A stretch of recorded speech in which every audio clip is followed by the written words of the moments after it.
Welcome to the deep dive. Today we're taking on, well, a giant of human evolution. We're talking almost 2 million years of history. That's right. We're diving into Homo erectus, the species that really set the stage for us, the first great walker, the first world traveler. Yeah, when you think about human ancestors, Homo erectus is just fundamental. They were around for an incredibly long time. Staggeringly long. From maybe 2 million years ago, right down to potentially about 100,000 years ago in some spots. That's nearly 2 million years. Compare that to us, Homo sapiens. We're Yeah. just a blip so far. Exactly. And their success across that huge time frame, across continents, it tells you something profound about their adaptability. So our mission today, let's really unpack Homo erectus. What made them tick? What were the big breakthroughs? What are the maybe surprising facts about them? Well, they represent this crucial intermediate stage, bridging the gap between the more ape-like Australopithecines and eventually modern humans. They basically invented the human body plan as we know it. And they racked up a lot of firsts, didn't they? Oh, absolutely. They were the first hominin species to really achieve that modern human-like body structure. Long legs, efficient upright walking. Right. A total game changer. Which allowed them to be the first ones to leave Africa, right? That great migration. Precisely. They spread out across Asia, even into parts of Europe. True pioneers. And technology, fire, tools. Well, the fire story is complex. We'll get into that. Maybe opportunistic use at first. But definitely the tools. They're often credited with inventing a whole new toolkit, the Acheulean. Okay, you mentioned adaptability in that huge time span. That must mean there's a lot of variation within the species, right? They weren't all identical for 2 million years. Not at all. And that's a key point. The Homo erectus found in Dmanisi, Georgia, from maybe 1.8 million years ago, looks quite different, smaller-brained, for instance, than the much later Homo erectus found in Java, say 500,000 years ago or even later. So the broad category. It really is. Some might even call it an evolutionary grade rather than a neat single-species branch. But that variation is part of their story. Okay, so where does that story begin?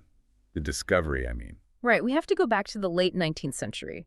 A Dutch anatomist, Eugène Dubois, he was really driven by this idea of finding the missing link. Inspired by Haeckel and others? Yeah, Haeckel's theories were influential. Dubois was so convinced he actually joined the Dutch military specifically to get posted to the Dutch East Indies, modern Indonesia, because he thought that's where humanity originated. Wow, that's some serious commitment. It paid off in a way. In 1893, at Trinil on the island of Java, he found some key fossils, a skull cap, a molar, and crucially, a femur that looked very human-like. And he called it Pithecanthropus erectus, the upright ape man, Java man. He thought he'd found it. But the scientific community wasn't exactly thrilled, were they? Not initially, no. It was quite controversial. Many dismissed it. They thought the skull cap was maybe from some giant extinct ape, and the femur was just a modern human bone mixed in.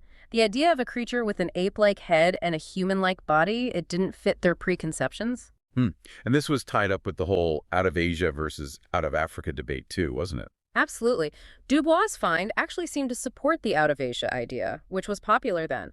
People like Haeckel thought Asia, being sort of central, was the logical cradle for humanity. He even speculated about a lost continent, Lemuria. Right, under the Indian Ocean.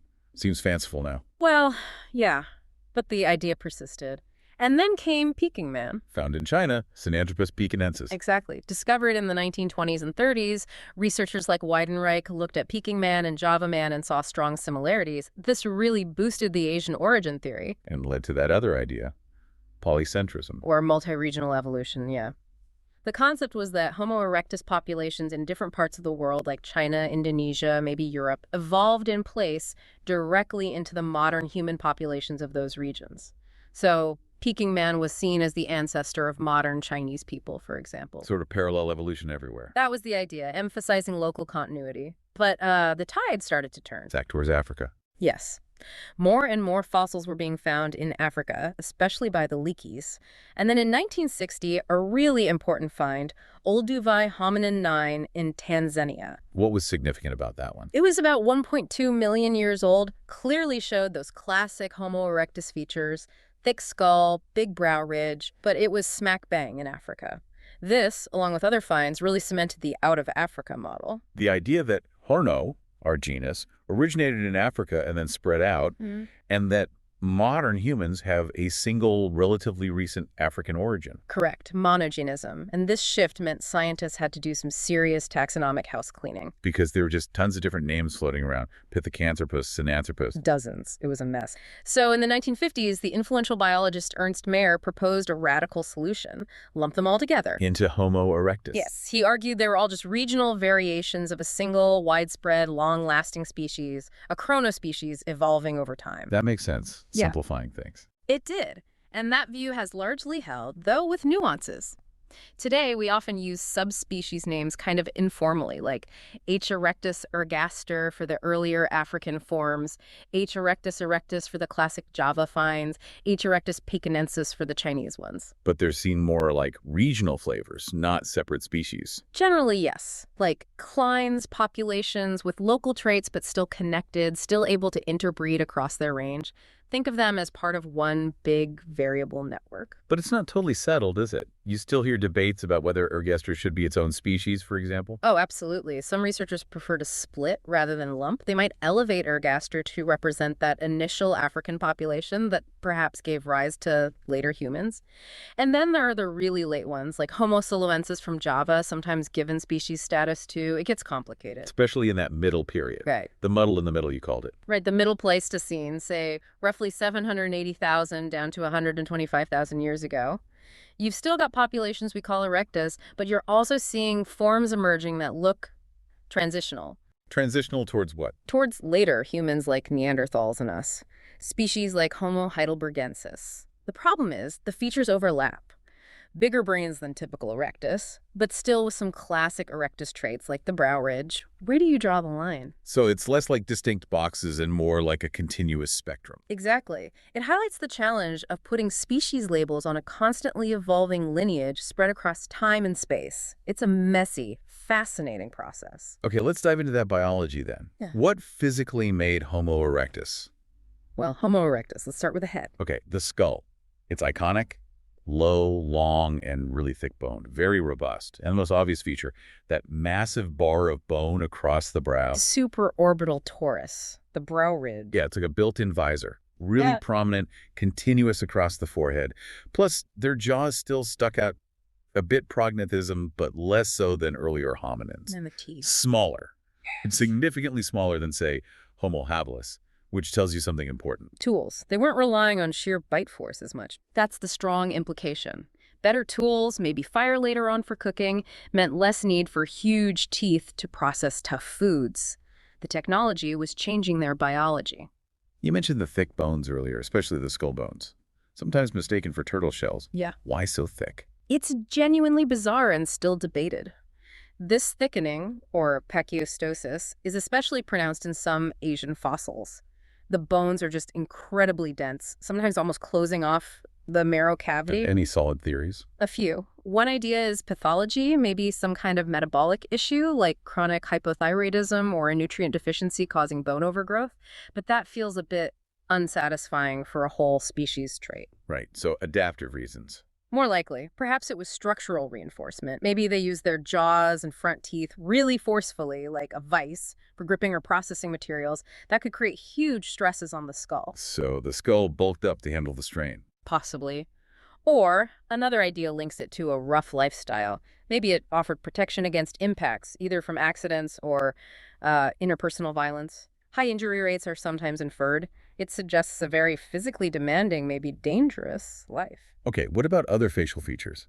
Something new appeared that was crucial for leaving Africa's humid climate. The nose. Specifically, a projecting external fleshy nose, like ours. Seems minor, but it wasn't. Not at all. Earlier hominins had flatter, more ape-like nasal openings. H. erectus's nose created an internal chamber that could humidify and warm incoming dry air.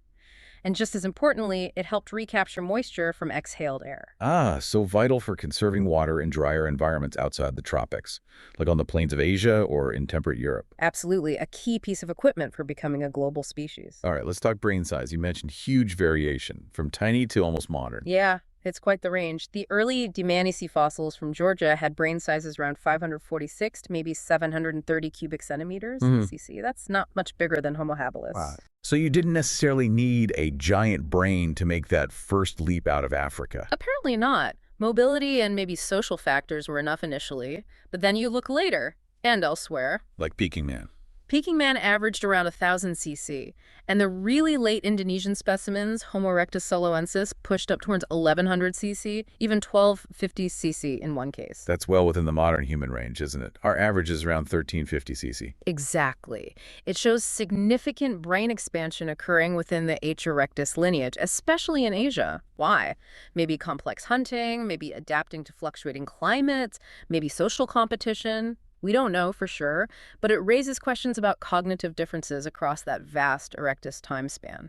Were the Dmanisi folks and the Solo Man really the same species mentally? That's the million-dollar question, isn't it? Or perhaps the 1.8 million year question. Okay, moving down from the head, the body plan, this is where they start looking really familiar. Right? Totally. We owe our basic body shape to H. erectus. Long legs relative to arms, a tall stature. Think your Kana boy. The famous skeleton from Kenya. Yeah, dated to about 1.5 million years ago. He was young, maybe 8 years old, but already quite tall. Perhaps 5'3", 160 centimeters. If he'd reached adulthood, he might have been over 6 feet, 185 centimeters. Built for walking and running. Definitely built for walking efficiently over long distances. The fossil footprints confirm this. Tracks near Ileret in Kenya, around 1.5 million years old, show a modern human gait arch, heel strike, toe off. That efficient stride was crucial for dispersal. But maybe not quite the same kind of running we do. There's some debate there. Modern humans are exceptional endurance runners, built for persistence hunting in hot climates.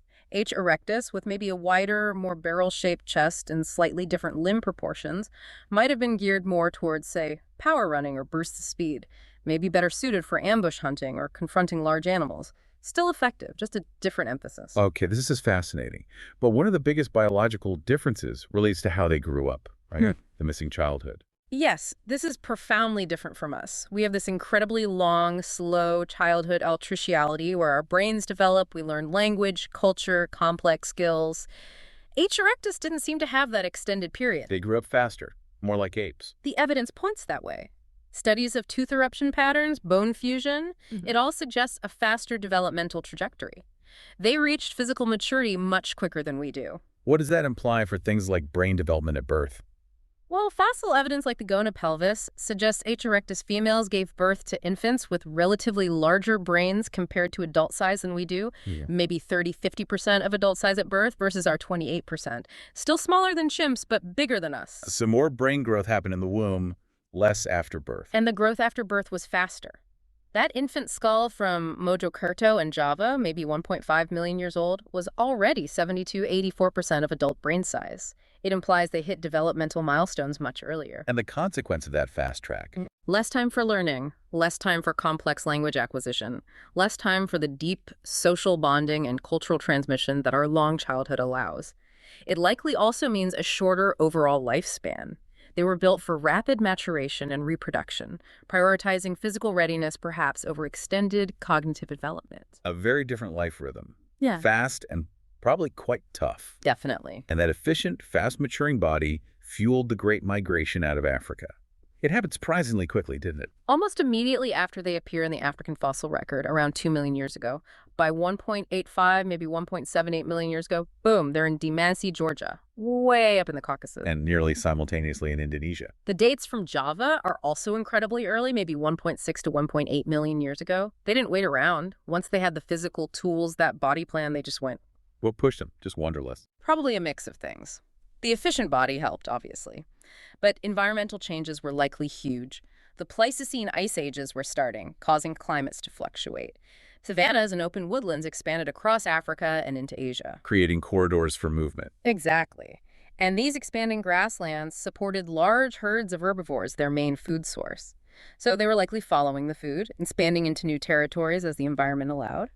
Maybe population pressure played a role, too. Oh, okay, but hang on. What about those really old tool sites in Asia, older than 1.8 million years? Ah, yes. That complicates the simple picture. There are stone tools found in places like China, dated to maybe 2.1 million years ago, and even older, potentially 2.48 million years in Jordan. So, Yeah. what does that mean? Did Erectus leave even earlier than the fossils show? That's one possibility. Fossilization is rare. Maybe we just haven't found the earliest Erectus outside Africa yet. Or maybe it wasn't Erectus. An earlier hominin made it out first, like habilis or something we haven't identified. It's theoretically possible. We don't have the fossil evidence to support that currently, but those ancient tools are a puzzle. They suggest someone was out of Africa very early indeed. Okay, let's focus on Erectus' subsistence. How do they make a living across all these different places? They're called the first true hunter-gatherers. And the hunter part seems pretty significant. Their fossils are often found with the butchered bones of really big animals, elephants, rhinos, giant deer, wild cattle. Taking down prey like that requires skill, cooperation, and good tools. And we have evidence they were eating a lot of meat. Raw meat, even. Weirdly enough, yes, from tapeworms. Tapeworms. Seriously? Yep. Genetic studies show that the human beef and pork tapeworms diverged from their ancestral forms around 1.7 million years ago. This divergence is linked to hominins, almost certainly Erectus, regularly eating the raw meat of large bovids and potentially pigs or other animals. Wow. Parasites as dietary evidence. That's clever. It strongly suggests a significant shift towards carnivory early in the Erectus lineage. But they weren't just eating steak tartare, presumably. No. They were adaptable omnivores.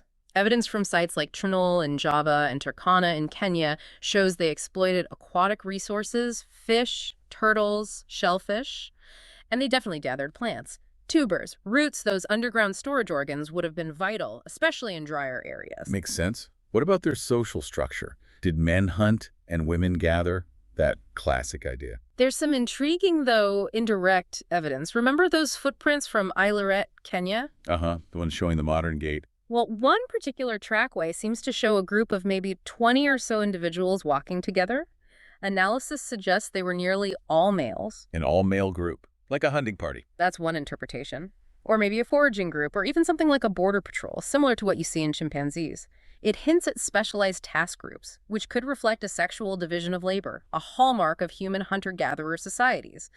It's suggestive, if not definitive proof. Their hunting prowess might have had downsides for the ecosystems they entered, though. The overkill hypothesis.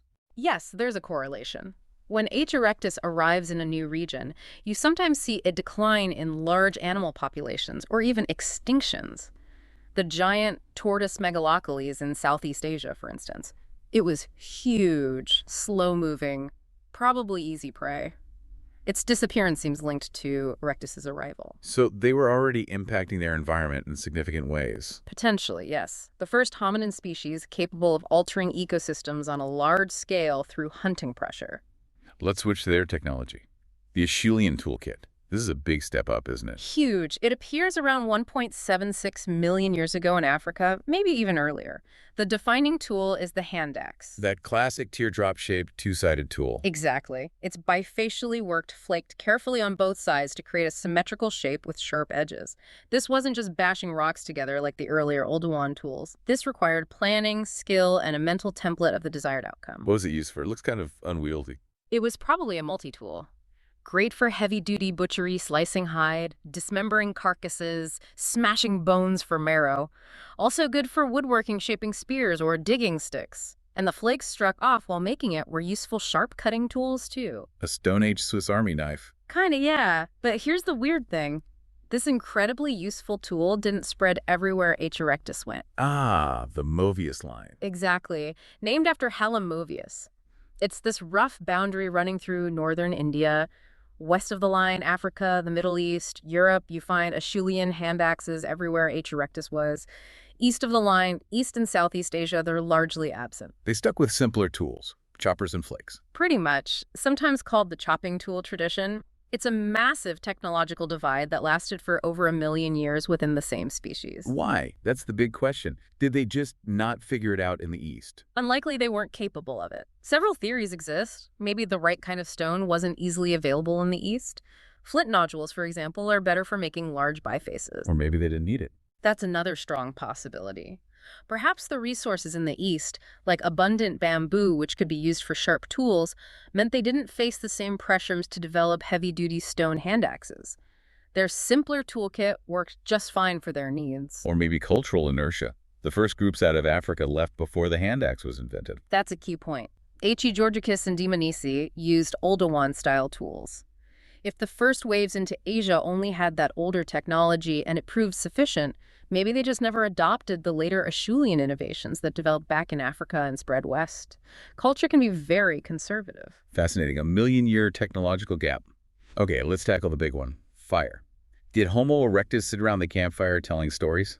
Probably not telling complex stories, but the fire question is huge. They're often depicted mastering fire, but the evidence is ambiguous for a lot of their history. What's the earliest claim? Wonderwork Cave in South Africa, maybe 1.7 million years ago. There's evidence of burnt bone and plant ash deep in the cave. But is that proof of controlled fire or just a natural wildfire that swept through? That's the crux of the issue. Distinguishing between natural fire residues and controlled hearths from that long ago is incredibly difficult. Using fire opportunistically scavenging it from a lightning strike, keeping it going for a bit, is very different from making fire at will and maintaining it consistently. So when does the evidence for controlled fire become more solid, like actual hearths? Much later. Really solid, unambiguous evidence for hearths and routine fire use doesn't become common until maybe 400,000 or 300,000 years ago. And often that's associated with later species, like H. heidelbergensis or early Neanderthals. So Erectus might have known about fire, maybe used it sometimes if they found it, but possibly couldn't make it reliably. That seems increasingly likely for most of their tenure. Look at sites like Tautavel Cave in France, where hominins, often considered late Erectus or early heidelbergensis, lived through very cold periods around 400,000, 500,000 years ago, and there's basically no evidence of fire use. That must have limited where they could live permanently, especially during colder phases. Absolutely. Without reliable fire for warmth, surviving harsh winters in northern latitudes would have been extremely difficult. It might explain why their major strongholds remained in more temperate or tropical zones for so long. Okay, so maybe not masters of fire, but what about other aspects of their culture and cognition? Was there empathy, care for others? There's one incredibly moving piece of evidence for this, again from Dmanisi, Georgia. Specimen D3444. What's its story? It's the skull of an old individual, probably male, and he had lost all but one tooth long before he died. The jawbone is severely resorbed, meaning he lived for years without the ability to chew properly. How could he possibly survive, especially back then? He couldn't have, alone. It strongly implies that others in his group were caring for him, bringing him food, maybe processing it for him, perhaps even pre-chewing it. Wow, that suggests real compassion, social bonds. Nearly 1.8 million years ago. It's arguably the earliest evidence we have for that kind of altruistic care in the human lineage. It tells us something profound about their social lives. What about their cognitive abilities for planning? You mentioned they reached islands like Flores. How? Did they build boats? That's another huge debate. Getting to islands like Flores, Luzon, even Crete requires crossing significant stretches of open water, sometimes tens of kilometers. You couldn't just swim it or wade across during low sea levels. So option one, they were smart enough to build rafts or simple boats and intentionally navigated across. Which would imply pretty advanced cognitive abilities, planning, cooperation, understanding currents and destinations, much more advanced than their typical toolkits might suggest. Option two. Accidental rafting. Maybe a group got washed out to sea during a storm or tsunami, clinging to uprooted trees or vegetation mats, and by sheer luck, some survived and washed ashore on an island. Seems less likely to establish a whole population, but requires less brainpower. Exactly. Most researchers lean towards accidental rafting as the more plausible explanation, but the fact remains they got there. It pushes the boundaries of what we thought they could achieve one way or another. Did they have any capacity for symbolic thought? Art? Decoration? Well, art, as we think of it with cave paintings, is much later, Homo sapiens stuff. But there are intriguing hints. That engraved shell from Trinil, Java. The Pseudodon shell with the zigzag pattern, Yeah. dated to 500,000 years ago. Yeah? Is it the world's oldest doodle, just random scratches from opening the shell? Or is it an intentional geometric marking, a very early glimmer of symbolic representation? Hard to say for sure. What about pigments? Like ochre? That's perhaps more convincing. We find lumps of red ochre associated with H. erectus sites going back quite far, Olduvai Gorge, maybe 1.4 million years ago. Ochre is often linked to symbolic behavior later on body paint, rituals. Exactly. Now, Erectus might have used it for practical things too, maybe hide tanning, maybe insect repellent. But the deliberate collection and sometimes modification of a striking colored substance like ochre, it suggests an awareness, perhaps an appreciation, that goes beyond pure utility, a potential early step towards symbolism. Okay, wrapping all this together, the tools, the social care, the potential symbolism, the migrations, brings us back to language. Could they talk? The consensus is probably not like we do. The anatomy suggests limitations. Trichinoboy's spinal cord seems too narrow in the thoracic region, implying less fine breath control needed for complex speech. And the fast development you mentioned earlier, not enough time for kids to learn complex grammar. Right. That developmental window seems crucial. But There's always a but. their hearing anatomy, based on some fossils, seems surprisingly modern. Their inner ear structure suggests they could perceive sounds in the frequency range critical for understanding human speech. So they could potentially understand more complex vocalizations, even if they couldn't produce the full range themselves. It's possible. The likely scenario is that H. erectus used a communication system more complex than apes, but less complex than us. Probably a mix of vocalizations, a sort of proto-language with simple rules, heavily supplemented by gestures. Enough to coordinate hunts, teach tool-making, maintain social bonds across large groups. Plausibly, yes. Enough to manage the complex social and technological lives they clearly had. They laid the groundwork for the evolution of more complex language later on. They really were the foundation. So what happened to them in the end, this incredibly successful, long-lived species? Well, in many parts of the world, Africa, Europe, mainland Asia, they didn't so much die out as evolve. They gradually transitioned into later forms like Homo heidelbergensis, which eventually gave rise to Neanderthals and us. So there are direct ancestors through that lineage. Absolutely. But some populations persisted as recognizable H. erectus for much longer, especially in Southeast Asia. Like Homo erectus soloensis in Java. How late did they survive? Remarkably late. The latest dates from Ngandong in Java suggest they were still around between 117,000 and 108,000 years ago. Wow, that means they overlapped with modern Homo sapiens. We were already spreading out of Africa by then. Indeed. They might have been one of the last non-sapiens archaic human groups remaining, holding out in their Indonesian refuge. Why did they finally disappear there? The best guess is environmental change. Around that time, the climate shifted, and the open woodlands they were adapted to seemed to have retreated, replaced by dense tropical rainforest. They were savanna specialists, essentially, and couldn't adapt to the closed forest environment. The changing world finally caught up with them after almost 2 million years. It seems so. So, to bring it all together, you mentioned H. erectus is maybe better thought of as an evolutionary grade. What does that mean for how we view them? It means they represent a crucial stage of human evolution, rather than just a single, neat branch that ends. Technically, the group Homo erectus is paraphyletic. It includes the ancestors of later species, like us via heidelbergensis, but doesn't include all of its descendants. So it's the trunk of the tree, not just one branch off to the side. A very good analogy. They represent that phase where the fully committed upright gait was locked in, the human-like body plan emerged, brain size started its significant expansion, complex tool use became standard, and hominins first conquered the globe. Everything that came later built upon the Homo erectus foundation. They made those critical biological and behavioral shifts. The trade-offs, too, like potentially slower maturation starting to creep in, allowing for bigger brains and more learning, even if it wasn't the extended childhood we have. They were the necessary bridge between our deeper past and ourselves. Okay, so key takeaways. First upright walker out of Africa. Colonizer of continents, inventor of the Acheulean toolkit, possessor of surprising social complexity, and our direct ancestor. And a species that demonstrates incredible adaptability and longevity, surviving through massive environmental shifts for nearly 2 million years. All right, as we wrap up this deep dive, here's something to think about. We talked about the Moravius line, that stark technological divide between the hand axe users in the West and the chopping tool users in the East. A divide maintained by the same species for maybe 1 million years. What does this incredible persistence of a cultural boundary tell us? Perhaps it shows just how powerfully local environments shape technological needs and how deeply ingrained cultural traditions can be. Maybe better technology doesn't always win out if the old ways work well enough for the local circumstances. It suggests that human technological history isn't just a straight line of progress, but a complex tapestry woven from necessity, opportunity, and deep-seated cultural inertia.